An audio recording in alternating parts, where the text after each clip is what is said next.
Assalamualaikum. Our group today will be presenting about application of basic analytical chemistry in daily life, volumetric analysis and water quality testing as our CHM256 video presentation. So here are the group members, starring Alif Shah Hazim bin Saiful Azirin, myself Irfan bin Muhammad Zaimi, Faridul Qawim Taqullah bin Karudin Taqullah, Muhammad Hazim Imran bin Abdullah, and also Muhammad Nu'aim Zikri bin Abu Bakar. To start things off, I'll be explaining to you all about water quality. So what is water quality? Water quality refers to the physical, chemical and biological characteristics of water that determine whether it is suitable for drinking, agriculture, industrial processes or environmental sustainability. Without proper care, it can lead to poor water quality. And poor water quality can lead to health problems, damage to industrial equipment, environmental pollution, and reduced agricultural productivity. So therefore, to prevent any of these outcomes from happening, regular testing is necessary. So one of the few regular testing techniques that can be used to ensure a proper water quality is volumetric analysis. So what is volumetric analysis? Volumetric analysis is an analytical chemistry technique that determines the concentration of an unknown solution by reacting it with a solution of known concentration, also known as standard solution. And the most common method in volumetric analysis is obviously titration, and it is widely used because of its accuracy. It is relatively inexpensive, it is very easy and simple to perform, and it is suitable for routine laboratory analysis. To understand it easier, volumetric analysis works according to the principle that chemicals react in fixed stoichiometric ratios. So to those who aren't familiar with stoichiometric ratios, it is an exact ideal proportion of reactants in chemical reaction that ensures all ingredients are perfectly consumed with no leftovers. So here's how the titration works. During titration, water sample is placed in a flask. Next, the indicator is added, or any instrument is used. So the role of an indicator is to determine whether the reaction has fully completed or not. And then the standard solution is slowly added, and in the reaction which is the endpoint, that is when the color changes of the indicator occurs. So the volume used in the burette allows the calculation of the concentration. So if you look over here in the general equation, M1 V1 equals to M2 V2 is used to determine the analyte's concentration. So the M represents molarity and V represents volume. Assalamualaikum, I'm Alif Sharazin. Alright, so now let's take a look at determination of water hardness. So water hardness is mainly caused by calcium ions and magnesium ions. It is measured using a technique called complex symmetric titration with EDTA as the titrant and areochrome black tea as the indicator. Alright, so the solution starts off as wine red. As EDTA reacts with the metal ions, the color will change to blue. It's indicating the endpoint of the titration. So monitoring water hardness is important because hard water can cause scale formation, reduce heating efficiency, damage equipment, and increases soap consumption. This test is also widely used in drinking water, boilers, water towers, and of course, like I said just now, it's used, if we use hard water, it will use more soap, right? So it's also used in laundry industry. Okay, so next is chloride determination.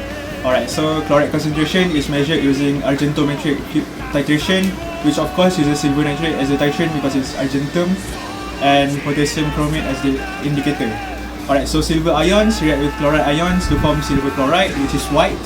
High chloride levels may indicate seawater intrusion, industrial pollution or corrosion in pipes.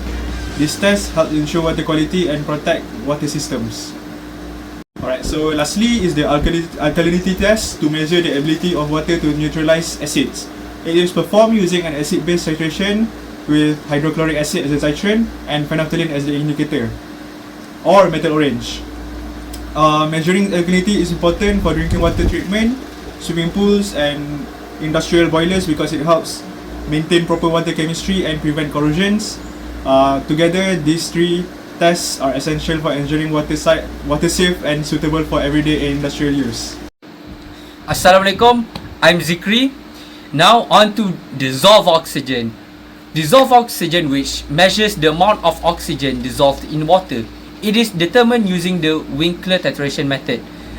Dissolved oxygen is important because it supports aquatic life, maintains healthy river ecosystems, and helps monitor the water pollution. If the dissolved oxygen level is too low, it is usually an indication of organic pollution and even poor water quality, which can harm fish and other aquatic organisms. Now on to real life applications. Volumetric analysis is widely used in many industries. In drinking water treatment plants, it is used to monitor chlorine levels, check water hardness, and measure alkalinity to ensure the water is safe for consumption. In the food and beverage industry, it helps ensure water quality for production and prevents contamination. In the pharmaceutical industry, it is used to produce purified water that meets strict quality standards. It is also important in the manufacturing industry, where it is used for boiler water testing and cooling water analysis to maintain efficient operation. Additionally, volumetric analysis plays a key role in environmental monitoring. Finally, government laboratories use volumetric analysis to analyze water samples from rivers, groundwater, and lakes. This helps monitor water quality, detects pollution, and ensure environmental safety. Hi, now I'm gonna continue with the determination of water hardness using EDTA. There's 8 steps. The first one is collect water sample. Second step is to measure 50 ml and put it into conical flask. Step 3, add buffer solution. Step 4, add urochrome black tea indicator, and the solution will become wine red. Step 5, titrate with standard EDTA. Step 6, endpoint, which is wine red, will turn into pure blue. Step 7, record EDTA volume. The last step is to calculate hardness. Now I'm going to tell you the example result of to calculate the hardness. Okay, we have sample volume of 50 ml, EDTA concentration 0.01 molarity, EDTA use is 12.5. And the calculation, step 1, we'll need to calculate the moles of EDTA, which is M multiplied by V. We will have 1.25 multiplied by 10 power of negative 4 mole.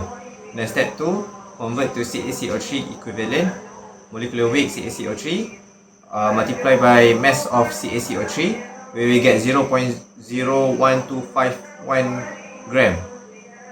Okay, and then step 3, express as mgl hardness, we will get 12.51 divided by 0.05, we will get 250 mgl. Okay, now we will go to the part of interpretation, which is